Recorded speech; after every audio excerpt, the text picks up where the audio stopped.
বন্ধুরা, আগামীকাল থেকে বাজারের মুভ কোন দিকে সেটা যদি বুঝতে হয়, তাহলে নিফটির ক্ষেত্রে আওয়ারলি চার্ট এবং ব্যাংক নিফটির ক্ষেত্রে আওয়ারলি চার্ট দেখতে হবে। তার সঙ্গে সঙ্গে ব্যাংক নিফটির ক্ষেত্রে কিন্তু 3 আওয়ার্স এর চার্টটাও দেখতে হবে। কেন বলছি একটু পরেই কিন্তু বুঝতে পারবেন। ভিডিওটা মন দিয়ে দেখার চেষ্টা করুন, তাহলেই কিন্তু বুঝবেন যে আলটিমেট এখান থেকে বাজারের মধ্যে একটা সেল অফ কেন আসতে পারে। প্যাটার্ন অনুযায়ী আপনার সাথে বহুবার শেয়ার করেছি যে ওপরের দিকে কিন্তু বাজার গেলেও এটা কিন্তু একটা বিয়ারিশ প্যাটার্ন তৈরি। আর এই মুভটা উপরের দিকে কিন্তু এই জায়গাটা, যেটা জায়গাটা দেখতে পাচ্ছেন, যেটা আই করেছে, যেটা হচ্ছে 26,235 36 এইরকম জায়গাটা। তো এইটা কিন্তু একটা প্যাটার্নের নির্দিষ্ট মাপ। এর উপর এক্সটেনশন বাজার যদি যেত, তাহলে সেক্ষেত্রে লাইভ হাইয়ে কনভার্ট হয়ে যেত বা এখনো যেতে পারে। এবার যদি দেখেন যে উপরের দিকে, আপনাদের সাথে বেশ কয়েকটা দিন আগেই শেয়ার করেছি যে ঠিক এই রেঞ্জটার মধ্যে কিন্তু বাজার যেতে পারে, যেটা হচ্ছে 26,280 থেকে 270, এই জোনটার মধ্যে টার্গেট হতে পারে। তারপর এখান থেকে তলার দিকের জন্য আসতে পারে। এই সিচুয়েশনটাও কিন্তু ওপেন হয়ে আছে, কারণ ওটা হচ্ছে ইন্ট্রাডে প্যাটার্ন অনুযায়ী কিন্তু জায়গাটা দেখাচ্ছিল যে প্যাটার্ন অনুযায়ী কতদূর পর্যন্ত যেতে পারে। আওয়ারলি প্যাটার্ন অনুযায়ী এখানে কিন্তু ম্যাচ হয়ে গেছে। এরপরে যদি এক্সটেনশন পাওয়া যায়, ছোট ছোট 5 মিনিটের ফ্রেমেও তো প্যাটার্ন তৈরি হয়, সেই প্যাটার্ন অনুযায়ী যদি এক্সটেনশন পাওয়া যায়, তাহলে কিন্তু লাইভ হাইয়ের দিকে যেতে পারে। আদারওয়াইজ কি দেখতে পাবো? আদারওয়াইজ দেখতে পারি যে এখান থেকে একটা হয় ছোটখাটো বাউন্স নেবে, তারপর বাজার কিন্তু তলার দিকের জন্য মুভ করবে। এইটুকুনি কিন্তু বোঝা যাচ্ছে আওয়ারলি চার্ট অনুযায়ী।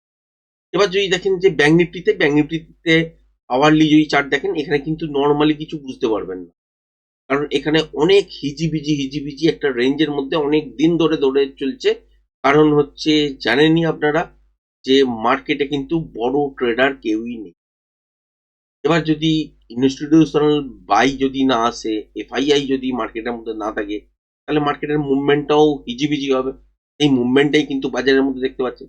এবার যদি 3 ঘন্টার চার্ট যদি এখানে দেখেন, তাহলে সেক্ষেত্রে দেখতে পাবেন, আমি ব্যাংক নিফটির ক্ষেত্রে যদি সিলেক্ট করে দেখাই, তাহলে 3 ঘন্টার চার্ট যদি দেখেন, তাহলে সেক্ষেত্রে দেখতে পাবেন এখানে একটা জিনিস বোঝা যাচ্ছে।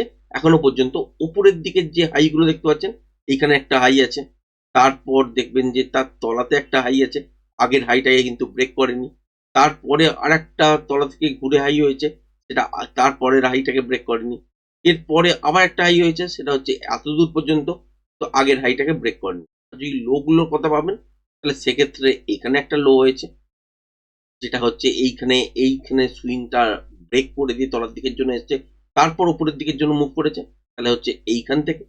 তারপর উপর থেকে আবার যখন তলার দিকের জন্য ঘুরেছে, তখন এই সুইংটাকেও ব্রেক করে দিয়েছে। তার মানে এখানে কি দেখতে পাচ্ছি আমরা? লোয়ার হাই আর হায়ার লো, এই ফরমেশন দেখতে পাচ্ছি। মানে উপরের দিকে হাই গুলো ব্রেক করতে পারছে না, তলার দিকের লো গুলো কিন্তু ব্রেক করে করে চলছে। তাহলে এই মুহূর্তে এখান থেকে তলার দিকের জন্য মুভ করতে শুরু করেছে। তাহলে এই মুহূর্তে যদি চলতেই থাকে বাজার নতুন প্যাটার্ন অনুযায়ী, যদি যেরকম ভাবে বাজার তলার দিকে আস্তে আস্তে করে নেমে যাচ্ছে, এরকম যদি চলতে থাকে, তাহলে আবারও কিন্তু আমরা নতুন লো দেখতে পারি। এইটুকুনি পর্যন্ত বোঝা যাচ্ছে। ইন্টারনেটে যেরকম যেরকম প্যাটার্ন তৈরি করবে, সেই অনুযায়ী রিয়াকশন হবে। এবার আমরা 5 মিনিটের টাইম ফ্রেমে নিফটির ক্ষেত্রে আসছি এবং দেখার চেষ্টা করব যে আলটিমেট এখানে বাজারের মধ্যে সিচুয়েশন যেটা তৈরি করে রেখেছে, সেই অনুযায়ী আমরা কি ধরনের মুভমেন্ট দেখতে পারি। এবার দেখতে পাচ্ছেন যে বাজারের মধ্যে আওয়ারলি চার্ট আছে, এটা 5 মিনিটে কনভার্ট করে দিই। এবার দেখতে পাচ্ছেন যে আলটিমেট এখান থেকে তলার দিকের জন্য যে মুভটা হয়েছে, সেটাকে ট্রেন্ডিং মুভমেন্টও বলা যাবে না, কিন্তু এটা ভালো মুভমেন্ট হয়েছে তবুও যে রকম বাজার দেখছিলেন তার মধ্যেই, এবং রেঞ্জ বাউন্ড বাজারেই হয়েছে। ট্রেন্ডিং বাজারের অপশন ছিল, কিন্তু তা সত্ত্বেও রেঞ্জ বাউন্ড বাজারে দেখেছি। এবার এইরকম নয়েজ যদি থাকে, তাহলে আগামী কাল যে মার্কেটটা আপনারা শুক্রবার দেখতে যাচ্ছেন, সেখানেও কিন্তু রেঞ্জ বাউন্ডেরই লক্ষণ পাবেন। এবার রেঞ্জ বাউন্ড মানে কি বাজারের মধ্যে মুভমেন্ট এরকম দেখতে পাবেন? এইরকমও কিন্তু হওয়ার সম্ভাবনা কম। কারণ কি? কারণ হচ্ছে কোনো এক্সপায়ারি কিন্তু নেই মার্কেটে। কিন্তু আজকে 25 তারিখ, কালকে 26 তারিখ। তো বড় ট্রেডার যতক্ষণ না মার্কেটের মধ্যে ফিরে আসবে, ততক্ষণ বাজারের মধ্যে নয়েজই কিন্তু আপনারা বেশ ম্যাক্সিমাম সময় দেখতে পাবেন। এই জন্য আপনাদেরকে বারবার সতর্ক করছি, যারা যারা বিগিনার্স আছেন, তারা ক্যাপিটালটাকে ওয়াইপ আউট করবেন না। তারা চেষ্টা করুন যে মার্কেটটাকে বসে দেখার, বা রিল্যাক্স করুন। 1-1.5 সপ্তাহ, জানুয়ারি মাসের ফার্স্ট উইকটা কাটিয়ে তারপর মার্কেটের মধ্যে আসবে। এইসব জায়গায় ট্রেড করতে গেলে কিন্তু স্কিল আপনার অনেক উন্নত হতে হবে। যত স্কিল আপনার বেটার হবে সেখান থেকে আপনি নিয়ে আসতে পারবেন। আর আদারওয়াইজ ট্রেড হয়তো বেরোবে না বা করার ইচ্ছা করবে না। তো এইখানে স্কিল ছাড়া কিন্তু পারফরমেন্স পাবেন না। এই জন্য এখানে যখনই আপনি একটা মুভমেন্ট নিতে যাচ্ছেন, যারা বিগিনার্স আছেন তাদের উদ্দেশ্যে বলছি যে এখানে মুভমেন্ট আজকের দিনে এইরকম মুভমেন্ট হয়েছে সেটা দেখে কালকে ঝাঁপিয়ে পড়লেন, সেটা কিন্তু করতে যাবেন না, কারণ কালকের দিনে এইরকম মুভমেন্ট হবে না। এটা বাস্তব। যারা যারা টেকনিক্যালটা শিখেছেন বা এখনো পর্যন্ত ক্লাসের মধ্যে যারা যারা শিখছেন তাদের উদ্দেশ্যেই বলছি যে আলটিমেট বুঝতেই পারছেন যে কিরম কিরম সিচুয়েশন বাজারের মধ্যে হয়। প্যাটার্নের বেসিসে আমরা এই সেলিং সেট আপ পেয়েছি। এবার এখানে ইন্ট্রাডে অনুযায়ী একটা প্যাটার্ন তৈরি হবে। এখান থেকে কিন্তু যে প্যাটার্নটা এইখান থেকে শুরু হয়ে এত দূর পর্যন্ত হয়েছিল তার এগেনস্টে সেল অফ পেয়েছিলাম এবং এক্সপায়ারি ছিল বলে এই মুভটা পেয়েছি। এরপর কিন্তু মুভমেন্ট কোল্যাপস হয়ে গেল, যেটুকুনি দেওয়া সেটুকুনি হয়ে গেল। এবার কিন্তু আবার নতুন করে প্যাটার্ন তৈরি করবে। তার জন্য এবার বাজারের তলার দিকে যদি সুইং লো ব্রেক করে তলায় কিছুটা মুভমেন্ট, আবার ওপরের দিকের জন্য যদি চলতে শুরু করে সেখানেও একটা প্যাটার্ন তৈরি করবে। এইরকম করতে করতে কিন্তু এই সপ্তাহটা এবং নেক্সট উইকটা এরকম কিন্তু কাটাবে। তারপরে কিন্তু আস্তে আস্তে করে বাজার ধাতস্থ হবে 1 জানুয়ারি 2 জানুয়ারির পর থেকে। তখন কারণ আর মার্কেটের মধ্যে নতুন ট্রেডার ফিরে আসবে বা বড় যারা ট্রেডার তারা ফিরে আসবে। তো এই হচ্ছে সিচুয়েশন বাজারে। তো এখান থেকে আজকের দিনে যদি আপনি কালকের জন্য প্রেডিকশন করেন যে আলটিমেট এখান থেকে ওপরের দিকের জন্য যাবে বা তলার দিকের জন্য আসবে, এটা কিন্তু বলা ভুলই হবে। এখানে কোনো প্রেডিকশনের জায়গা হবে না। কারণ হচ্ছে একটাই, যে ওপর থেকে তলার দিকের জন্য যখন বাজার পড়েছে সেক্ষেত্রে এটা র্যালি ফেজের মধ্যে মুভমেন্ট হয়েছে। সুতরাং এই ফেজটা আরো কন্টিনিউ করবে, নাকি এখান থেকে ওপরের দিকে গ্যাপ আপে খোলার পর তলার দিকের জন্য ডিপ করবে, বা এইসব জায়গায় ফ্ল্যাট খুলেই উপরের দিকের জন্য মুভ করবে, সেটা ইম্পালসিভ মুভে কাউন্ট হবে এবং সেখানে ট্রেডিং করার জন্য স্কিল লাগবে। বাট কালকের দিনের বাজার এমন হবে না যেখানে আপনি এখানে ট্রেড বার করে নিয়ে ট্রেড করতে পারবেন। হ্যাঁ, মর্নিং এর দিকে হয়তো মোমেন্টাম সামান্য কিছু পেতে পারেন। এই মোমেন্টামে আপসাইডের দিকের জন্য তো কোনো গতি দেখছি না। যদি দেখা যায় কোনো কারণে এই সুইং হাইটাকে খেয়াল রাখবেন, যেটা হচ্ছে 26,208 এই জায়গাটা।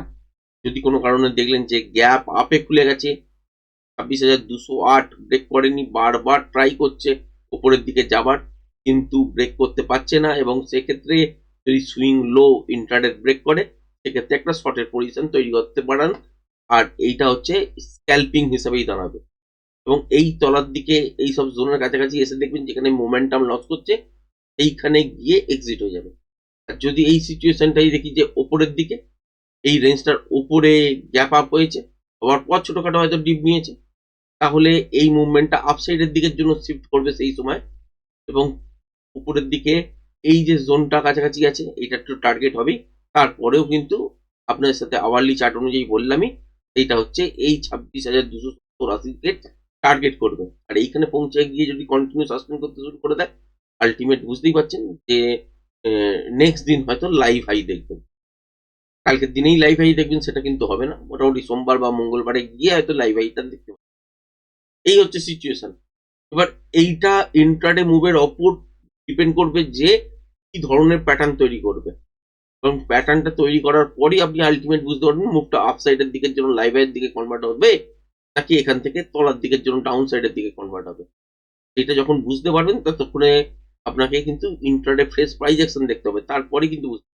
এবার যদি সরাসরি দেখেন যে গ্যাপ ডাউনেই বাজার খুলে গেছে, এরকম গ্যাপ ডাউনে খুলে গেছে, বাউন্স নিতে পারে একটা ছোটখাটো, বা ফ্ল্যাট খুলেও একটা বাউন্স নিতে পারে। তারপর দেখলেন যে ইন্টারডে সুইং লো ব্রেক করলে, তাহলে তলার দিকের জন্যই মুভটা কন্টিনিউ হবে। এবং তখন খুঁজতে হবে যে মোমেন্টাম তো মর্নিং থেকে তলার দিকের জন্য দেখাচ্ছে, এখানে কোথায় কোথায় সুইং লো আছে সেই জায়গাগুলোকে দেখতে হবে, তার কাছাকাছি দাঁড়াচ্ছে কিনা, না কি স্মুথ ব্রেক করছে। যদি স্মুথ ব্রেক করে দিল তাহলে কিন্তু চলতে থাকলো, আর যদি স্মুথ ব্রেক না করে তাহলে এরকম নয়েজ সৃষ্টি করবে, সেখানে ট্রেডিং সেট আপ ওপেন করে বেশিক্ষণ ওয়েট করাটাও কিন্তু ডিফিকাল্ট। এই সিচুয়েশনের মধ্যে দাঁড়িয়ে আছি। ব্যাঙ্ক নিফটির ক্ষেত্রে যদি দেখেন, ব্যাঙ্ক নিফটিরও 5 মিনিটের টাইম ফ্রেম অনুযায়ী এখানে কিন্তু কোনো ধরনের প্যাটার্নের এই মুহূর্তে জায়গায় আমরা নেই। মোটামুটি ভাবে ধরতে পারেন যে ওপরের দিকে যদি কোনো কারণে দেখলাম যে গ্যাপ আপ হলো কিন্তু 59,478, 70 এইসব জায়গার কাছাকাছি গ্যাপ আপ হলো, কিন্তু এই রেঞ্জটাকে ব্রেক করতে পারলো না। তাহলে সেই সেম প্রসেস এখানে বারবার ট্রাই করবে, ওপরের দিকের জন্য ব্রেক করতে পারবে না, ইন্টারডে সুইং গুলো ব্রেক করলে একটা শর্টের স্ক্যাল্পিং বার করা যেতে পারে, এই পর্যন্ত হতে পারে। আর এই রেঞ্জটাকে যদি ব্রেক করে দেয়, ব্রেক করে দিয়ে যদি একটা ছোটখাটো ডিপ নিয়ে এর উপরে সাস্টেন করে, তাহলে এইখানে উপরে এইখানে একটা রেজিস্ট্যান্স ফেস করবে, তার উপরে এইখানে এইসব জায়গায় রেজিস্ট্যান্স ফেস করবে। রেঞ্জ বাউন্ড বাজার খুব বেশি দূর হয়তো দৌড়তে পারে। এবার যদি দেখা যায় যে গ্যাপ ডাউনেই বাজার খুলেছে, তাহলে এই রেঞ্জটার কাছাকাছি সাপোর্ট নেবার চেষ্টা করবে, যেটা 3 ঘন্টার আপনাদের চার্ট দেখালাম সেই অনুযায়ী, যেটা হচ্ছে 58,925। এখন দাঁড়িয়ে আছি হচ্ছে 59,135-এ। গ্যাপ ডাউন হওয়ার পর একটা ডিপ নিতেই পারে বা বাউন্স নিতেই পারে। সেক্ষেত্রে খেয়াল রাখবেন যে এই রেঞ্জটাকে সেই সময় ব্রেক করছে কিনা, উপরের দিকে ঠিক এই জায়গাটা যেটা হচ্ছে 59,250, যদি ব্রেক না করতে পারে তাহলে আবার এখান থেকে তলার দিকের জন্যই মুভমেন্টটা আসবে, এবং সেই মুভমেন্টটা 58,925 আসতে পারে। যদি ট্রিকি নয় শুরু হয়ে যায়, তাহলে কিন্তু ট্রেড করতে যাবেন না, অ্যাভয়েড করুন, সব থেকে বেটার। আশা করি কালকের দিনে হয়তো ভালো বাজার নাও যেতে পারে, যদি না যায় আমি নিজেও কিন্তু অ্যাভয়েড করবো, কারণ এইরকম প্রচন্ড বেশি নয়েজ যেখানে চলে আসবে, সেইখানের বা সেই সব বাজারের মধ্যে কাজ করা কিন্তু ডিফিকাল্ট। আর কোয়ান্টিটি আপনি যদি ছোট নিয়েও কাজ করেন, তাহলেও কিন্তু যেরকম কোয়ান্টিটিতে কাজ করা অভ্যেস, সেই কোয়ান্টিটি যদি আপনি ছোট করে দেন, তাহলে কাজ করার না করার মধ্যে কোনো পার্থক্য থাকে। হ্যাঁ, কিছু কিছু সময় বাজার নর্মাল চলছে, সেখানে ট্রেড বেরোচ্ছে না, সেখানে অ্যাটেম্প করার জন্য হয়তো একদম মিনিমাম দিয়ে একটা টেস্ট করা হয়, সেটা আলাদা কথা, কিন্তু এই বাজারে টেস্ট করার মতন কিছু নেই, সুতরাং এখানে ট্রেড না করাটাই শ্রেয় হবে। তো আজকের ভিডিওটা এই পর্যন্তই রাখলাম, ধন্যবাদ।